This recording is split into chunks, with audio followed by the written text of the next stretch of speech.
This weekend, you got to pretend that all is well with Syracuse basketball. For 2 days, you got to pretend that that wasn't the worst four-game stretch in the Boeheim era. You got to pretend that they aren't about to miss the NCAA tournament for the second straight year. And you got to throw all of that out, sit back, and enjoy what truly was a perfect weekend in Syracuse basketball. We're going to break it all down. It's Locked On Syracuse. Happy Monday.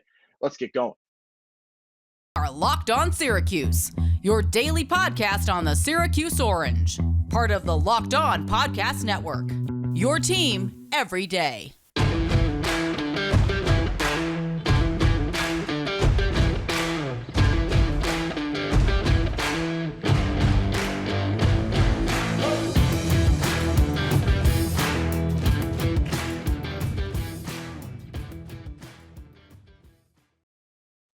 Good morning, happy Monday, and welcome into Locked On Syracuse. And thank you so much for making Locked On Syracuse your first listen today and every day. We're free and available wherever you get your podcasts.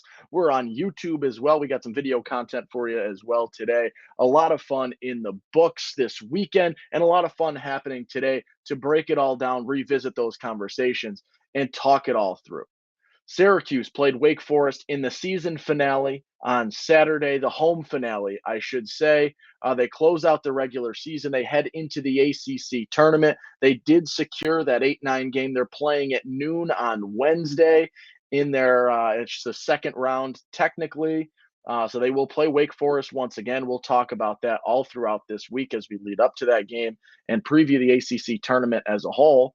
Little preview. We might have a special guest for one of those preview episodes, so stay tuned for that. But today we're talking, to start things off at least, about the day that was Saturday for Syracuse basketball. This was a picture perfect day that I don't think you could have scripted much better in any capacity. You had almost 25,000 fans in the dome. You start with senior day. You then play an outstanding first half of basketball. Then you have this national championship celebration at halftime. Then you get a win. You close the game out. You play unbelievably. You play one of your best games of the year. You finish the game out with a win. And you close by honoring two of the all-time greats in Orange and Hakeem Warwick, which number one now lies in the rafters forever and all in eternity. And you honor Jerry McNamara with number three hanging right next to it, doing the same thing. It was an awesome day and an awesome environment. And I think they did a really, really good job with things. And it was such a fun day to be able to celebrate what Syracuse basketball is and it was and can be again as a brand. And being able to revisit that, I think, is the exact medicine that every Syracuse basketball fan, media member, coach, player, whoever needed to just sort of reset.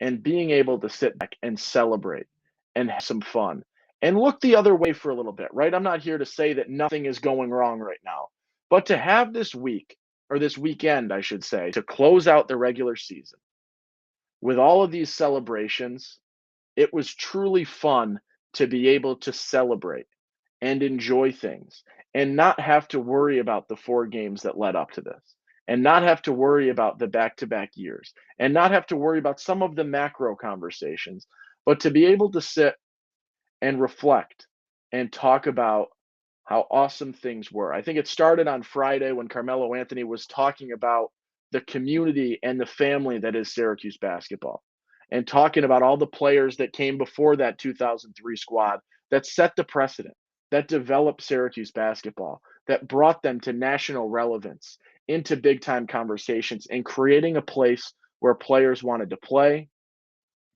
and the family that comes from there and the conversations you can have and the group you are a part of as a Syracuse basketball player. I think not one comment or remark or anything this weekend was finished before they mentioned the fans and the crowd and the passion that is Syracuse basketball, even if that passion sometimes turns to anger. There's no denying the passion of Syracuse basketball fans. And it was awesome to see. And I'm gonna run out of words. Tremendous. It was a really fun day. And on Saturday, as you're watching pregame and you honor your seniors, which was really fun, and the seniors balled out. We'll talk about that a little bit later. And then at halftime, you've got, I would say, the majority of that 2003 national championship team there. It was really cool to sit back and watch and to see them all come out. And maybe they could have done a little bit more, a little more showmanship at that point at halftime. But in a halftime presentation, it's got to be relatively brief, calling everybody out, celebrating. The place erupts when Carmelo Anthony's name is called. And one of my favorite parts from that celebration was seeing Carmelo and Billy embrace. And I forget the brother's name, but Billy's brother was talking about it on Twitter about how much that meant to him, to see that, these two guys that roomed together for a year, right? They were roommates. Carmelo goes on, does all of this stuff. Billy, a role guy coming in off the bench, incredibly important in the '03 championship run, to see that embrace, which I've got to assume is one of a few times they've probably even seen each other since Carmelo goes and has this remarkable career. To see that embrace and how excited they both were speaks to brotherhood, speaks to bond, speaks to just how quickly you can rekindle, respark those all of those emotions and all of those feelings and all of those memories instantly. That was one of the favorite moments. And then obviously after the game, Hakeem's number goes up. That's amazing. I think you can forget sometimes how incredible of a collegiate dunker Hakeem Warwick was until you sit back and watch some highlights. Not that it's completely forgotten, but sometimes you just need to watch a bunch of them strung together like they had in that tribute video with Sean McDonough narrating. Really fun to watch him and him speak, and the jokes, the fun, being able to poke fun with everybody there and smile, things like that was awesome. And then you close it out with Jerry McNamara. That jersey going up as well. Another fun tribute video. I think for me personally, I always say this, Jerry McNamara is synonymous with what I picture in growing up watching Syracuse basketball as someone at 24 years old. Or I'm 5 years old when they win a natty. There's some memory. It's not incredibly vivid. But Jerry McNamara as a whole and that career and just being there year after year after year after year for the whole career and playing it out and doing what he did the entire time, game winner after incredible performance after incredible performance after the not 10 effing games. He is what I see in terms of growing up watching Syracuse basketball. Watching that and hearing him talk afterwards was incredibly meaningful to me, I would say, to be able to see that, and not to diminish Hakeem by any means, but it just was not quite the same for me. I think it was just the 2 extra years that Jerry had in terms of me getting to, an age where I'm paying more attention and understanding more and seeing things more. Jerry McNamara, and then the consistency of him being there, coming back on the bench now, things like that. Possibly the next head coach. Who knows where that conversation goes? It was awesome. I got a clip from his post game. I think this was probably the comment of the night. There were some other ones, but we'll show this clip quickly. I think it was a really fun way of putting things. And if you're on YouTube, you can watch. There's some reactions as well. But let's take a listen, and then we'll take a quick break after this.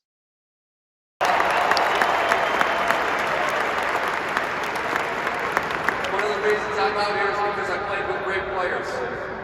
I have a picture in my house. It's a picture of it's framed. It's one of me and Melo in the Final Four. I see the 3 and I see the 15. And when I walk by it now, I see the 315.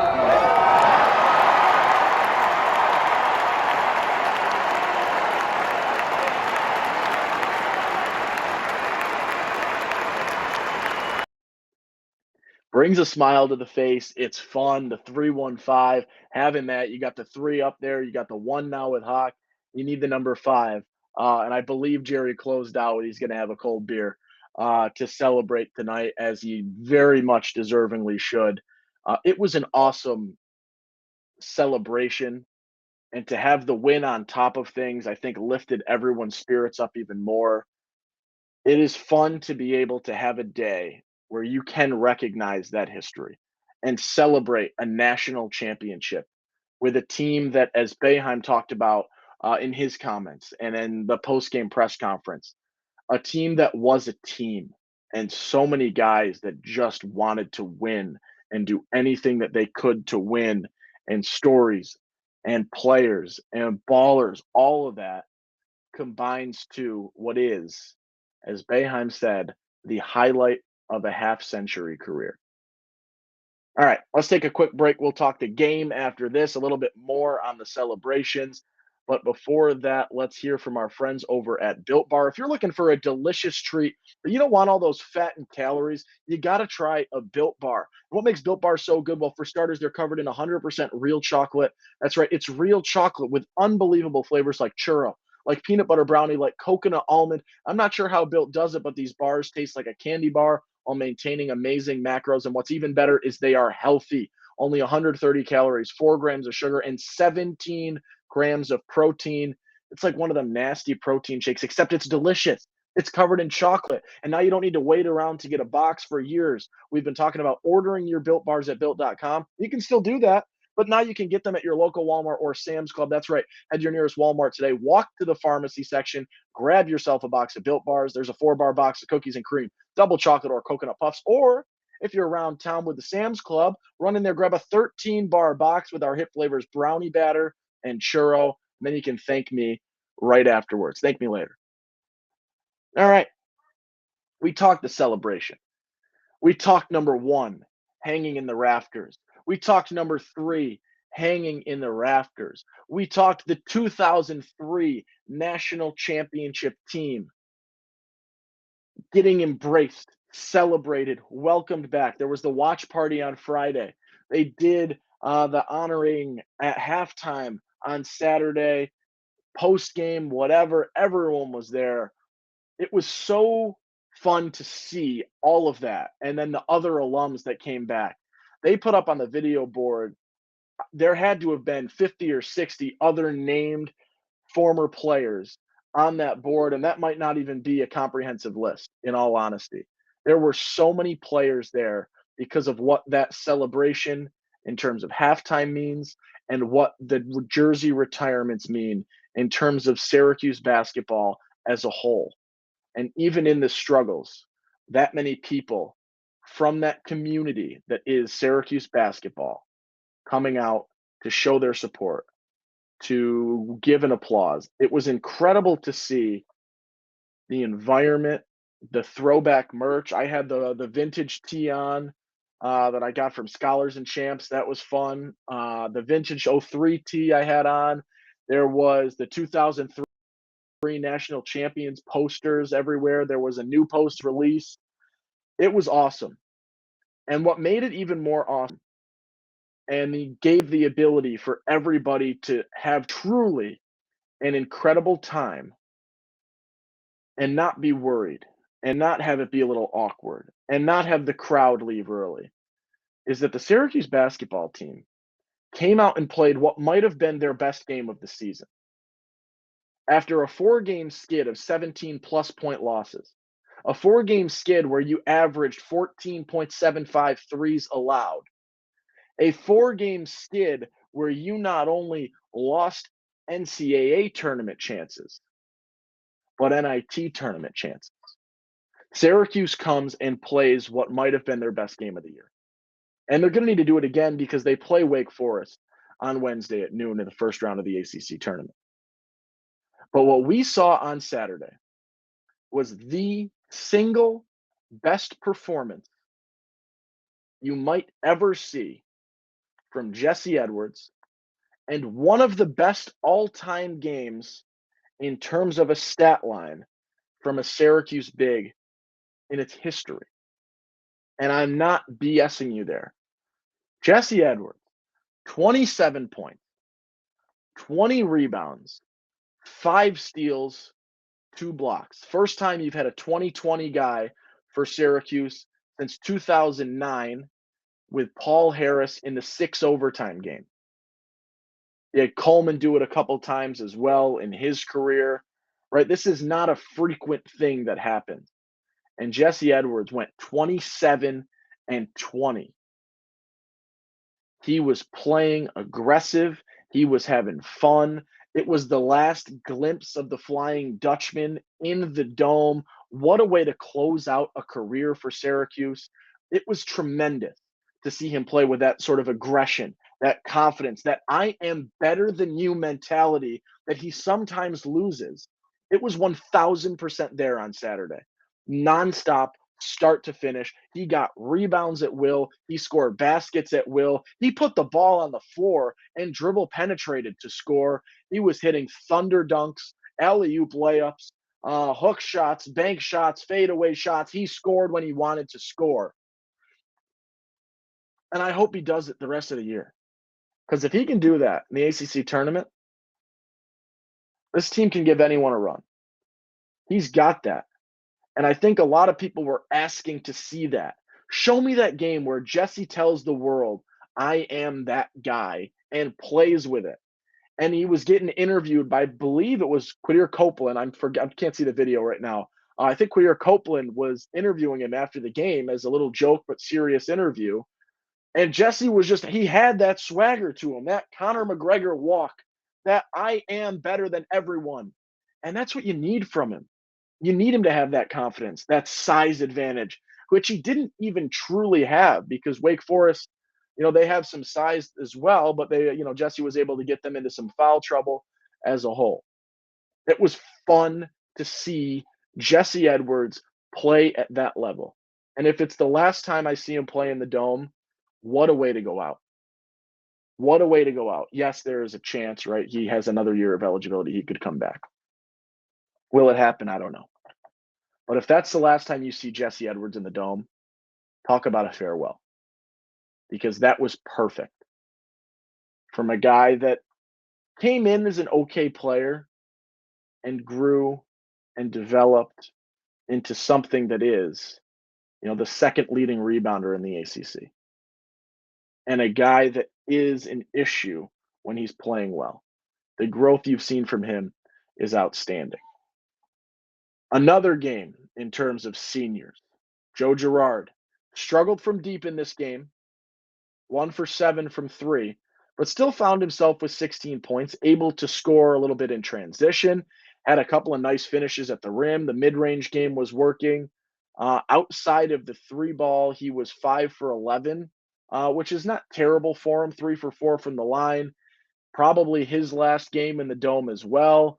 Another guy, right, to honor these seniors today, we'll chat it up a little bit. Another guy that, played a career and over exceeded expectations to the point where people think he stinks because that is the expectation that he was able to set for himself.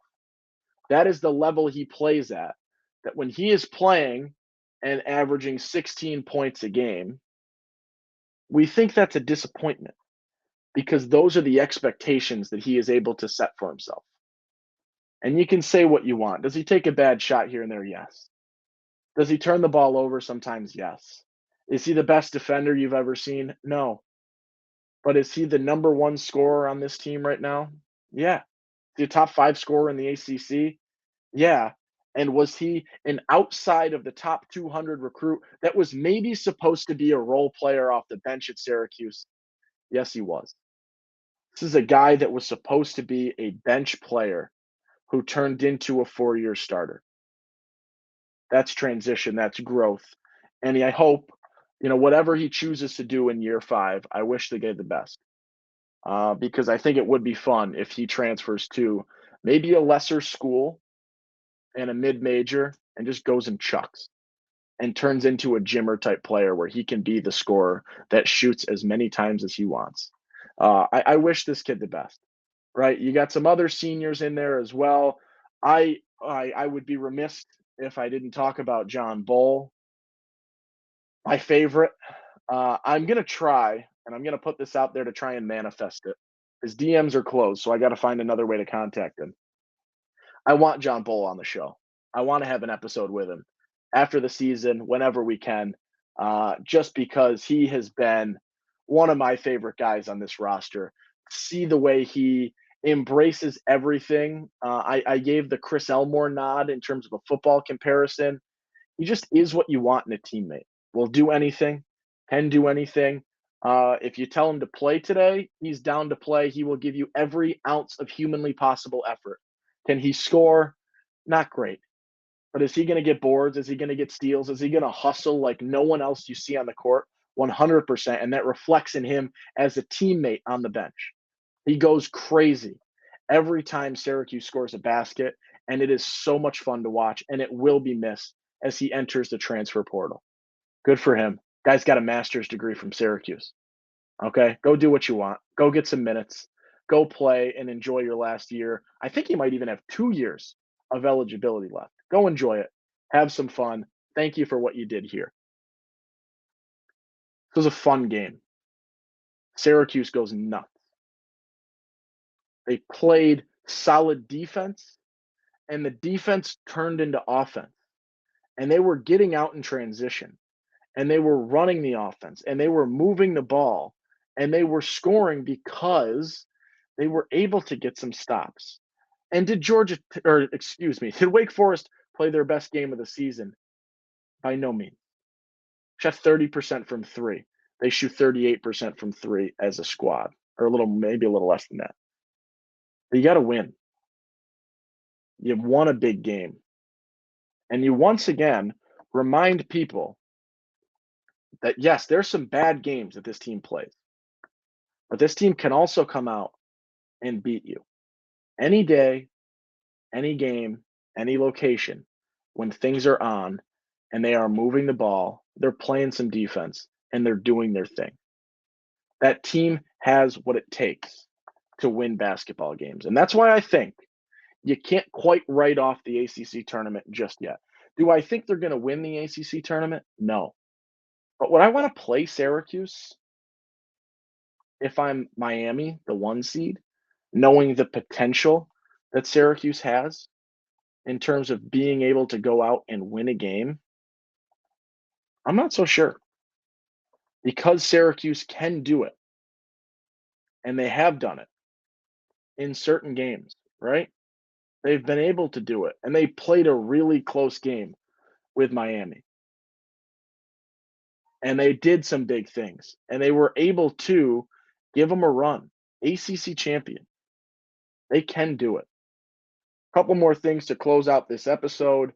I got some shout outs to give out. First and foremost, Buddy Boeheim, first career NBA bucket last night, hit a three, got called up. I think he took 2 shots, maybe, or 2 or 3 shots, hit a three. Buddy Boeheim officially with some NBA points. Congrats to him. That is amazing.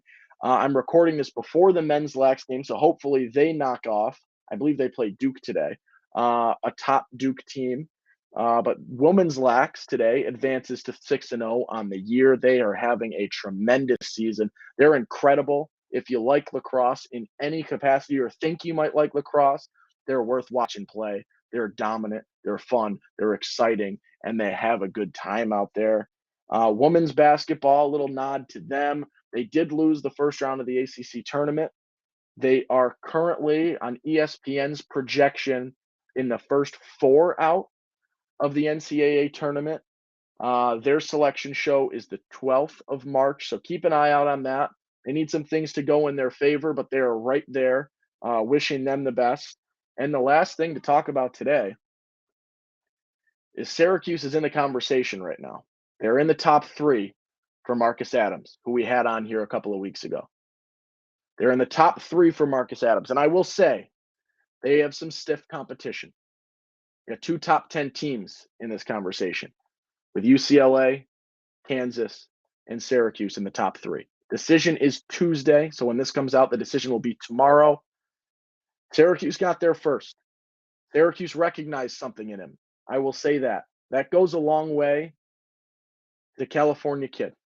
How do you say no to UCLA, right? Hometown squad. I get that. Kansas is playing unbelievable basketball last couple of years. They have the history. How do you say no to them, right? Syracuse got there first. That means something. And what else it means is when you look at Marcus right now and you look at what he's done, Syracuse got to him when he was outside the top 100. And he wasn't even on every recruiting site. When you're looking at your On 3, when you're looking at 24/7, when you're looking at ESPN, top recruits for the class of 24, he wasn't on those lists when Syracuse offered him. And right now, he's a top 50 player. Even better than that. I thought I saw something he was 29 the last time I checked. He is outstanding. And I predicted that the big offers were going to come in. And Syracuse needed to pounce early, which they did. And then I think Marcus realized that there were some other fish coming, some big fish. So that's going to be a tough one to win. But Syracuse got there early. Hopefully, maybe Weitzman's been having some conversations about the potential for what could happen at Syracuse. And the NIL decision is in there. I know that, right? It's a big deal for a high school kid to be able to make some money early on, wherever they go. I'm sure with all three of these options, the NIL opportunities are going to be through the roof. So this is a decision that hopefully ends in Syracuse's favor. If not, I mean, he was one of the nicest kids. We appreciate him coming on. I might try and snag him if things go well. If he comes to Orangetown, if he comes to Syracuse, try and get him on the pod later this week. Chat a little bit more with him about that decision, about some things like that. Syracuse offered his younger brother, Maximo, as well. He's a freshman. Kid can ball out as well. But that is where we'll close things out today. So stay tuned for that on Tuesday. Syracuse plays the ACC tournament on Wednesday. Houston men's lax hopefully beats Duke. It would be a big upset, so they might not, but hopefully. And then we've got a lot to talk about this week. So let's have some fun. We'll strap in. Have a great week. Attack the day just like Syracuse basketball did on Saturday and hopefully does starting on Wednesday. I'm Owen Valentine. If you're not done with your college basketball fill for the day, we've got the show for you. It's Locked On College Basketball. Isaac, Andy, big name experts, players, whatever you need in terms of college basketball. It's Locked On College Basketball, available on YouTube and wherever you get your podcast. Thank you so much for listening. If you want some more, if you're on YouTube, subscribe. Another video. Thank you so much for joining us. Have a great week. I will see you tomorrow.